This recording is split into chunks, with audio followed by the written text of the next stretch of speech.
July 9th of Study the Bible in 1 year. Welcome back to Study the Bible in 1 year. My name is Janice, and we are on July 9th. You know what that means? We are halfway done.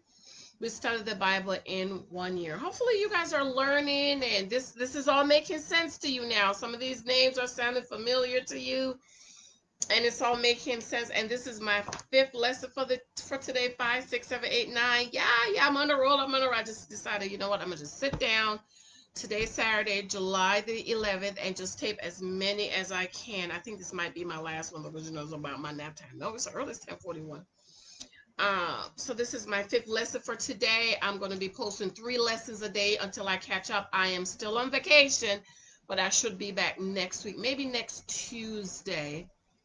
Yeah, maybe Tuesday. My husband has to work on Monday. But I get up early anyways. It's just that I have other stuff to do. I have to finish proofing that book about wasting times with boyfriends. And then I have a new book coming on the book of Psalms. And I need to get that done into the publisher, to the editor, as soon as possible. All right. So we're in First Chronicles 7 and 8. So congratulations. We're in a new book, First Chronicles 7 and 8. And I just want to remind you that the book of, y'all like my hair? I took all my little twisty out. First Chronicles is the historical book. It's like the summary. It summarizes from Genesis to the Kings. Okay, so a lot of it I'm going to miss, like this one begat this one begat this one begat this one. We don't need to read all them people. We read them already. Okay, this city that we're not going to read all of that. Okay, and that's why I'm able to be moving through it so fast because I'm skipping a lot of this. I want you to remember First and Second Chronicles is the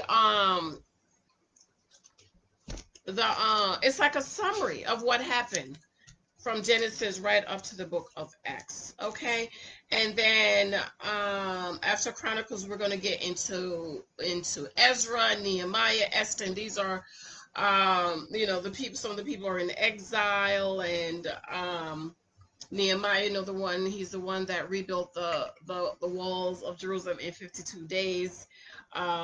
Esther's people was in exile when she was married the king. And then we're going to get into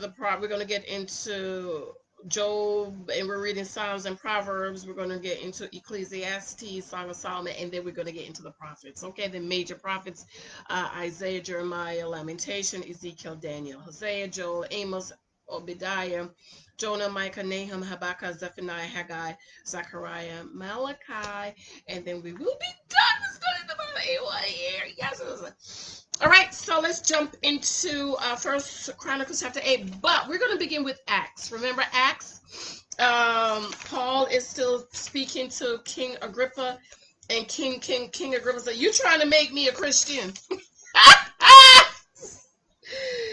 You trying to wait a minute, that's Acts 26 and 28. Wait a minute. Acts 26 and 28. My volume is not too loud. Ooh, my voice carries. Acts 26. Then Agrippa said unto Paul, "Almost thou persuadest me to be a Christian." Because remember, all this time they were people of the way. So in this chapter, King Agrippa said, "You almost made me a Christian. A Christian." It's a new SpongeBob in the TV coming up. This could be back. Come back. Okay. All right. Made me a Christian. Yo, it's a new SpongeBob. Hold on.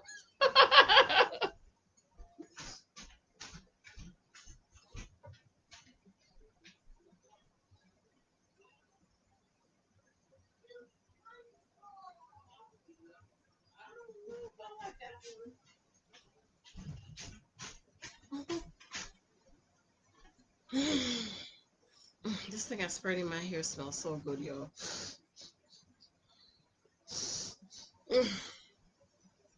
So good. So good. All right. So we're going to pick up with Acts, okay? Because now Paul appealed to Caesar, and Festus said, I was going to let him go, but he appealed to Caesar. So we're going to send him on to Caesar. So we're picking up in Acts 27, verse 1 to 20. Acts 27, 1 to 20. When the time came, we set sail for Italy. Now, this is who's writing the book of Acts? You remember? Who's the author of Acts? Who remember who's writing Acts? Let me pick up at Acts 27, Acts 26, and 28. Agrippa interrupted him. Do you think you can persuade me to become a Christian so quickly?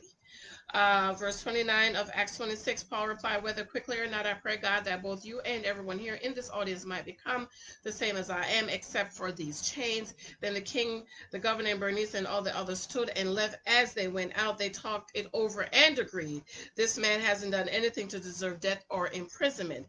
And Agrippa said to Festus, he could have been set free if he hadn't appealed to Caesar. So we pick up in Acts 27 and 1.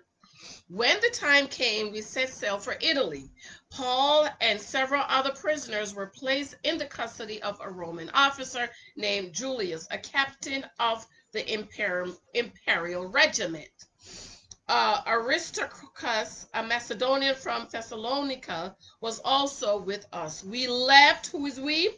Left on a ship whose home port was Adramyttium, on the northwest coast of the province of Asia. It was scheduled to make several stops at ports along the coast of the province. The next day, when we docked at Sidon, Julius was very kind to Paul and let him go ashore to visit with friends so they could provide for his needs.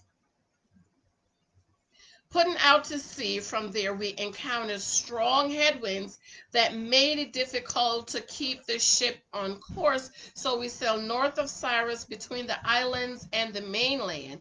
Keeping to the open sea, we passed along the coast of Sicilia and Pamphylia, landed at Myra in the province of Lycia. There, the commanding officer found an Egyptian ship from Alexandria that was bound for Italy, and he put us on board. Michael, what are you doing in my kitchen? Okay. We have several days, verse 7 of Acts 27. We have several days of slow sailing, and after great difficulty, we finally neared Cnidus. But the wind was against us, so we sailed across to Crete and along the sheltered coast of the island, past the Cape of Salmone. We struggled along the coast with great difficulty and finally arrived at Fair Havens near the town of Lasea. We had lost a lot of time. The weather was becoming dangerous for sea travel because it was so late in the fall, and Paul spoke to the ship's officers about it. Men, he said, I believe there is trouble ahead if we go on. Shipwreck, loss of cargo, and danger to our lives as well. But the officer in charge of the prisoners listened more to the ship's captain and the owner than to Paul. And since Fair Havens was an exposed harbor, a poor place to spend the winter, most of the crew wanted to go on to Phoenix, farther up the coast of Crete, and spend the winter there. Phoenix was a good harbor with only a southwest and northwest exposure. When a light wind began blowing from the south, the sailors thought they could make it. So they pulled up anchor and sailed close to the shore of Crete. Anchor. That is the name of my supporters. I have a Facebook group called Anchored for Janice Hilton fans. That's only if you have bought my book, have donated something to my ministry, Cash App or something. You can only get in that group if you have supported me. And so I love reading this scripture because anchor, okay? Anchor, hold you down. And I'm setting up my membership on my other channel, Janice Hilton channel, so check us out. Okay. So they pull up the anchor. Okay, the anchor is what holds the ship down, and sail close to the shore of Crete. But the weather changed abruptly, and the wind of typhoon strength, called a northeaster, burst across the island and blew us out to sea. The sailors couldn't turn the ship into the wind, so they gave up and let it run before the galley. We sailed alongside the sheltered side of a small island named Cauda, where with great difficulty we hoisted abroad, and the lifeboat being towed behind us. Then we sail bound ropes around the hull of the ship to strengthen it. They were afraid of being driven across to the sandbars of Sardis off the African coast, so they lowered the sea anchor to slow the ship and were driven before the wind. The next day, as the gale force winds continued to batter the ship, the crew began throwing cargo overboard. The following day, they even took some of the ship's gear and threw it overboard. The terrible storm raged for many days, blotting out the sun and the stars until at last all hope was gone. So they were in a storm on the water. Okay, so we're gonna in our next lesson we'll pick up and see what happened. Let's flip on back over to First Chronicles chapter 7 and 8. First Chronicles chapter 7. So again, Chronicles is the historical book and it's summarizing everything from Genesis all the way to First Kings. So some things we're gonna skip, but we already read it as this one begat this one begat this one. We're not gonna read that all over again, okay? Because it would just be me showing my expertise in pronouncing these names. Okay, Act 7. The four sons of Issachar were Tola, Puah, Jashub, and Shimron. The sons of Tola were Raphiana, Jariel, Jamiah, Ibsan, and Shumir.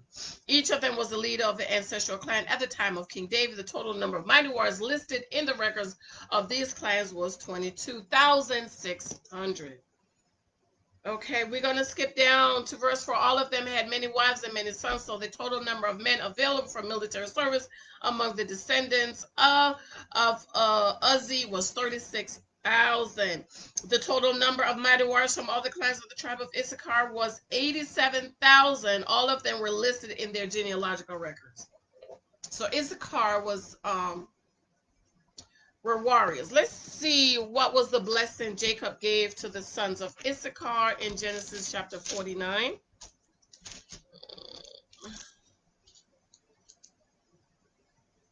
Judah, Zebulun, verse 14 of Genesis 49, verse 14. Issachar is a strong ass, couching down between two burdens, and he saw that rest was good, and the land that it was pleasant, and bowed his shoulder to bear and became a servant unto the tribute. So he said, Jacob said to Issachar, is a strong ass crouching down. So Issachar had 87,000 warriors. That's not women and children, y'all. These are just the men that can fight. I think they started 20,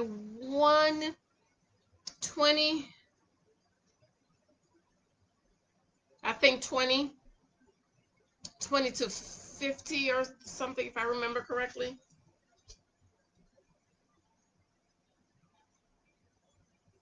Okay, verse 6 of First Chronicles chapter 8. 3 of Benjamin's sons were Bela, Baker, and Jadiel. And remember, Benjamin and Joseph were, their mama name was Rachel, but she died, child. The 5 sons of Bela were Isban. The total number of mighty warriors from these clans were 22,034, as listed in their genealogical records. Verse 9, each of them was the leader of an ancestral clan. The total number of mighty warriors and leaders from these clans was 20,200, as listed in their genealogical records. So you see, it's just telling us how many mighty warriors, 17,200. The descendant, verse 14 of First Chronicles chapter 8, the descendants of Manasseh through his Armenian concubine included Asriel. She also bore Makar, the father of Gilead. Makar found wives for Humphin and Shophim. Makar and had a sister named Maacah. One of his descendants was Zelophehad, who had only daughters. We read that with when Moses was giving out the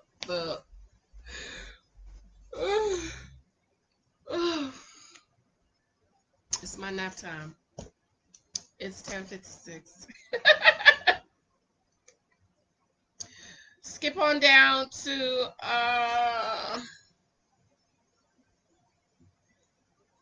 verse 20. The descendants of Ephraim. So Ephraim, remember Manasseh and Ephraim, sons of Joseph, okay? Uh Reuben was taken out, and so they was given a double. Joseph was given the double portion. Excuse me. The descendants of Ephraim were Shuteman. Their father Ephraim, verse 22, mourned for them along. Let me go back and read. The 20. The descendants of Ephraim were Shutila, Bered, Tihath, Elida, Tiha, Zabad, Shuthala, Ezer, and Eliah. These two were killed trying to steal livestock from the local farmers near Gath. Their fathers Ephraim mourned for them a long time, and his relatives came to comfort him. This is interesting because we didn't know this. We didn't read this in they were just mentioned. The sons Manasseh and Ephraim were just mentioned. After Ephraim slept with his wife, and she became pregnant and gave birth to a son, Ephraim named him Beriah because of the tragedy his family had suffered. He had a daughter named Shura. She built the towns of Lower and Upper Beth-horon and Uzeneshib. All right, go ahead, girl. Okay, so Ephraim once again slept with his wife after his two sons were killed and had another baby. Excuse me. Excuse me. Y'all know it's my nap time. Right after this, I'm gonna do one more class for today, and then I'm gonna go take my nap. The descendants, verse 28, verse 27. 28. The descendants of Ephraim lived in the territory that included Bethel and its surrounding towns to the south, Naran to the east, Gezer and its villages to the west, and Shechem. Remember Shechem?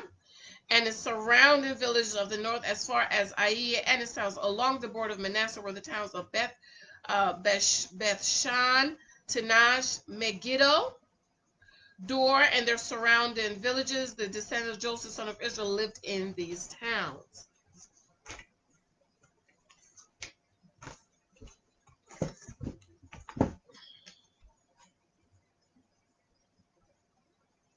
So Ephraim, I need to study that.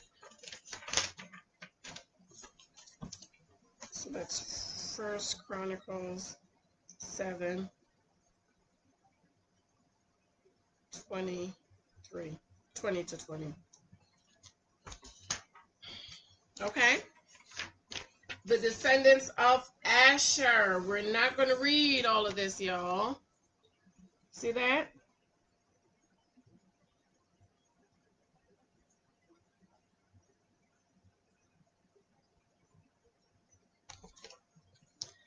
Verse 30 of 1 Chronicles chapter 7. The sons of Asher were Imnah, Ishva, Ishvi, and Beriah. They had a sister named Serah.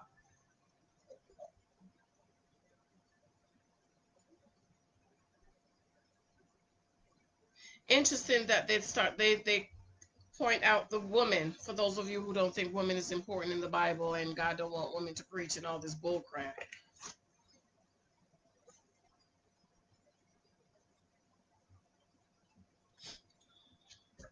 Skipping now to verse 40. Each of these descendants of Asher was the head of an ancestral clan. They were all select men.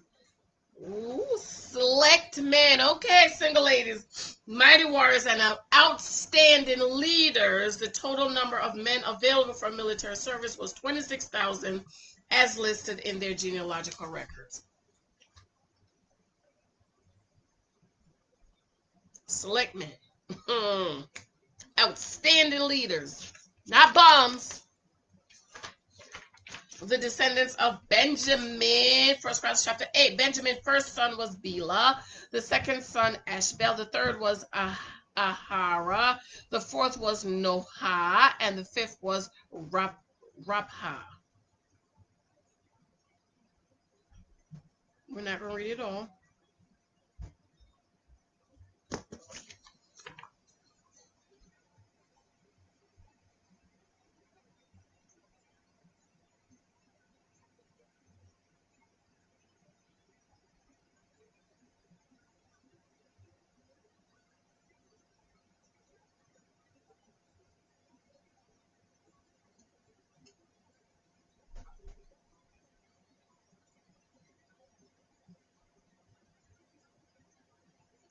Okay.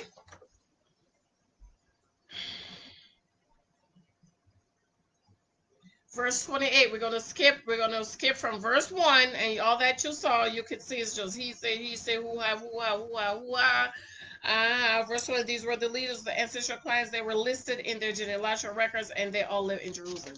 This is why when I said we have fell apart behind, I said, don't worry. I knew in Chronicles we were going to be able to catch up because I'm not reading all this, okay? The family of Saul. Who was Saul? You remember who King Saul was? King Saul was who? The first king of Israel. Verse 29 of First Chronicles chapter 8. Verse 29, Jehu, the father of Gibeon, lived in the town of Gibeon. His wife's name was Maacah, and his oldest son was named Abdon. Jael's other son were Kish, remember Kish?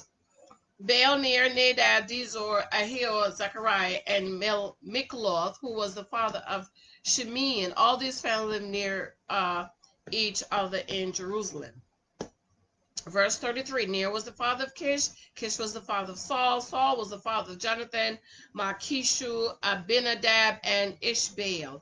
Jonathan was the father of Meribbaal. Meribbaal was the father of Micah. Micah was the father of Pithon, Melech, Tehaz, and Ahaz.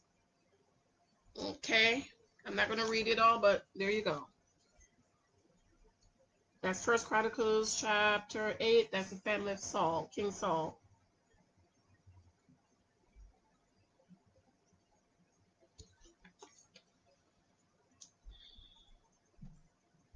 Verse 39. Azrael brother Ishmael had 3 sons. The first was Olam, the second was Jeush, and the third was Eliphalet.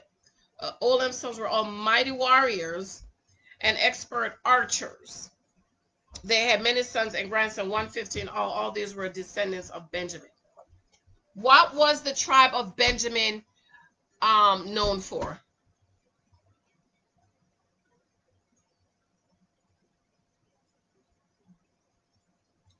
Saul was an expert at it. Hint, hint, David.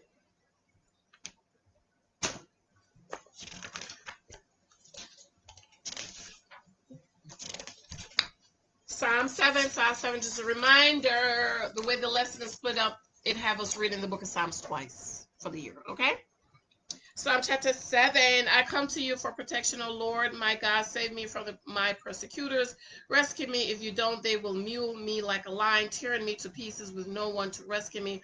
O Lord, my God, if I have done wrong or am I guilty of injustice, if I have betrayed a friend or plundered my enemy without cause, then let my enemies capture me. Let them trample me into the ground and drag my honor to dust. Arise, O Lord, in anger. Stand up against the fear of my enemies. Wake up, my God, and bring justice.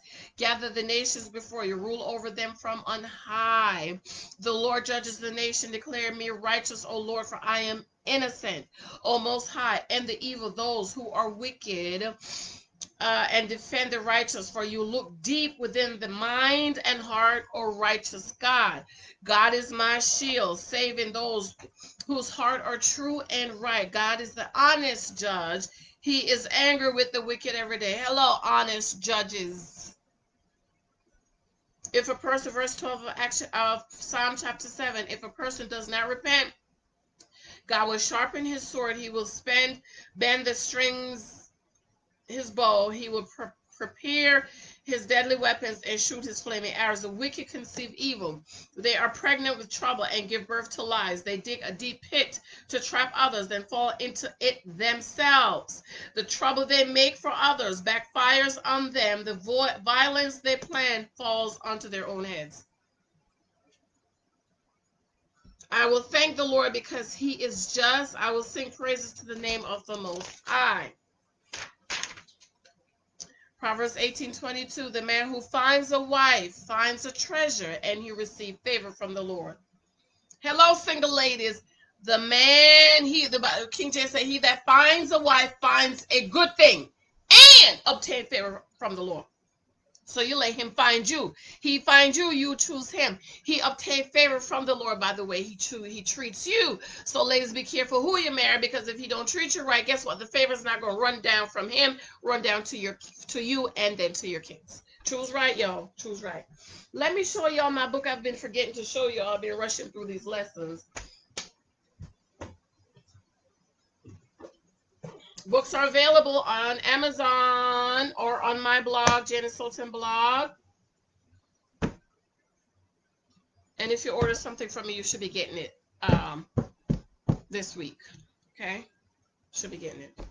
All right, guys. I love you. Please run my playlist for me. I want to be monetized by the end of August. This is July 11th. Today's July 11th. But by August 31st, I want to be monetized and done with this channel. I mean, done with getting my hours and my family members. Okay? I love you. I love you. Share this out if you can. Subscribe if you can. I miss you guys. I'm still on vacation. I might come back next week. But I definitely miss you guys. All right. I have to go. Bye. Love you. Bye-bye.